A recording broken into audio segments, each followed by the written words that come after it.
فاذكروا آلاء الله لعلكم تفلحون۔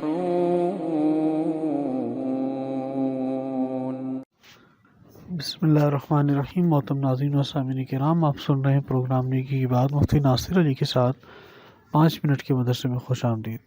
آج کا ہمارا موضوع ہے سب سے پہلے دنیا کے بارے میں مال جمع کر کے خوش ہونا۔ سورہ حمزہ کی آیت نمبر 2 سے 4 میں اللہ تعالیٰ ارشاد فرماتے ہیں، جو شخص انتہائی حرص و لالچ سے مال جمع کرتا ہے اور پھر خوشی سے اس کو بار بار گنتا ہے، وہ سمجھتا ہے کہ اس کا یہ مال اس کے پاس ہمیشہ رہے گا، ہرگز نہیں رہے گا، بلکہ اللہ تعالیٰ اس کو ایسی آگ میں ڈالے گا جو ہر چیز کو توڑ پھوڑ کر رکھ دے گی۔ اس کے بعد ہمارا موضوع ایک اہم عمل کی فضیلت کے بارے میں اہل ویال پر خرچ کرنا۔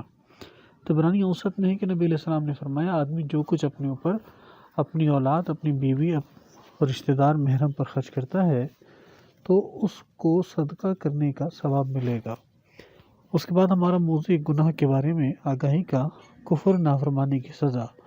سورہ غاشیہ میں اللہ تعالیٰ ارشاد فرماتے ہیں، جو شخص منہ موڑے گا اور کفر کرے گا، اللہ تعالیٰ اس کو بڑا عذاب دے گا، پھر ان کو ہمارے پاس آنا ہے، پھر ہمارے ذمہ ان کا حساب لینا ہے۔ اس کے بعد ہمارا موضوع آخرت کے بارے میں کافروں کی حالت۔ ترمذی شریف میں روایت ہے کہ نبی علیہ السلام نے فرمایا، کافر اپنی زبان کو 1 یا 2 فرسخ یعنی تقریباً 12 کلومیٹر تک زمین پر گھسیٹتے ہوئے چلے گا، لوگ اس کو رونتے ہوئے اس پر چلیں گے۔ اس کے بعد ہمارا موضوع طب نبوی سے علاج، آپریشن سے پھوڑے کا علاج۔ مستدرک میں روایت موجود ہے کہ نبی علیہ السلام نے فرمایا، حضرت اسماء بنت ابوبکر کہتی ہیں کہ میری گردن میں ایک پھوڑا نکل آیا جس کا ذکر حضور علیہ السلام سے کیا گیا تو آپ علیہ السلام فرمائے، اسے کھول دو یعنی پھوڑ دو اور چھوڑو مت ورنہ گوشت کھا جائے گا اور خون چوسے گا، یعنی اس کا خراب مادہ اگر وقت پر نہ نکالا گیا تو زخم کو اور زیادہ بڑھا کر گوشت اور خون کو بگاڑتا رہے گا۔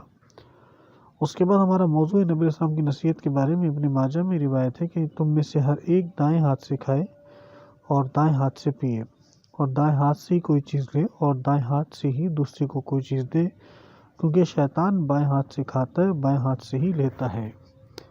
اس کے بعد ہمارا موضوع نبی علیہ السلام کی سنت سے آگاہی کے بارے میں، گھبراہٹ کے وقت کی دعا۔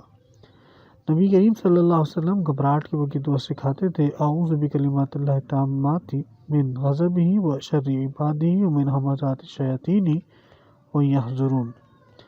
ترجمہ، پناہ مانگتا ہوں میں اللہ کے کامل و مکمل کلمات کے ذریعے اس کے غضب اور عذاب سے، اس کے بندوں کے شر سے اور شیاطین کے وساوس و اثرات سے، اور اس بات سے کہ شیاطین میرے قریب ہوں۔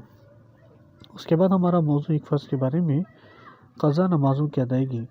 نبی علیہ السلام نے فرمایا کہ جو کوئی نماز پڑھنا بھول گیا، نماز کے وقت سوتا رہ گیا، تو اس کا کفارہ ہے کہ جب یاد آئے اسی وقت پڑھ لے۔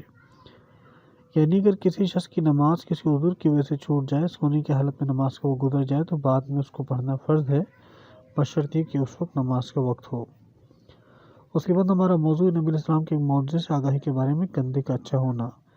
ایک غزوے میں حضرت خبیب ابن عصاف رضی اللہ عنہ کو کندھے اور گردن کے بیچ میں تلوار لگی، جس کی وجہ سے وہ حصہ لٹک پڑا۔ وہ آپ علیہ السلام کے پاس آئے تو نبی علیہ السلام نے اس حصے پر اپنا لعاب مبارک یعنی تھوک لگایا اور پھر اس کو جوڑا تو چپک کر ٹھیک ہو گیا۔ اس کے بعد ہمارا موضوع اسلامی تاریخ میں بادشاہوں کے نام، دعوتی خطوط۔ صلح حدیبیہ کے بعد حالات قدرتی طور پر کچھ بہتر ہو گئے تو نبی علیہ السلام نے عرب کے امیروں اور دنیا کے بادشاہوں کے نام دعوتی خطوط بھیجنے کا ارادہ کیا، اور اس بارے میں صحابہ کرام کو مسجد نبوی جمع کر خطاب فرمائے، لوگوں، اللہ نے مجھ کو پورے عالم کے لیے رحمت اور رسول بنا کر بھیجا ہے، اس لیے میری طرف سے دنیا کو پیغام پہنچاؤ، اللہ تم پر رحم کرو، اور دیکھو حضرت عیسیٰ علیہ السلام کے حواریوں کی طرح اختلاف نہ کرنا کہ قریب بھیجنے کو کہا تو رضامند ہو گئے، کہیں دور جانے کا حکم دیا تو زمین پر بوجھ بن کر بیٹھ گئے۔ آپ علیہ السلام کے جانثار صحابہ حکم سنتے ہی فوراً اطاعت کے لیے تیار ہو گئے، بطور مشورہ کہ اللہ کے رسول، یہ دنیاوی بادشاہ بغیر مہر کے کسی خط کو قابل اعتبار نہیں سمجھتے اور نہ اسے پڑھنے کی زحمت گوارا کرتے ہیں، اس لیے مہر لگا کر خطوط روانہ کیے جائیں۔ آپ علیہ السلام نے صحابہ کے مشورے سے مہر لگانے کے لیے چاندی کی ایک انگوٹھی بنائی جس پر محمد رسول اللہ لکھا ہوا تھا۔ اس کے بعد حضور صلی اللہ علیہ وسلم نے بادشاہوں کے نام مہر بند دعوتی خطوط بھیجنے کا سلسلہ شروع فرمایا۔ محترم ناظرین، ہمارا آج کا پروگرام، امید ہے آپ کو پسند آیا ہوگا، براہ کرم اس کو آگے شیئر فرمائیں۔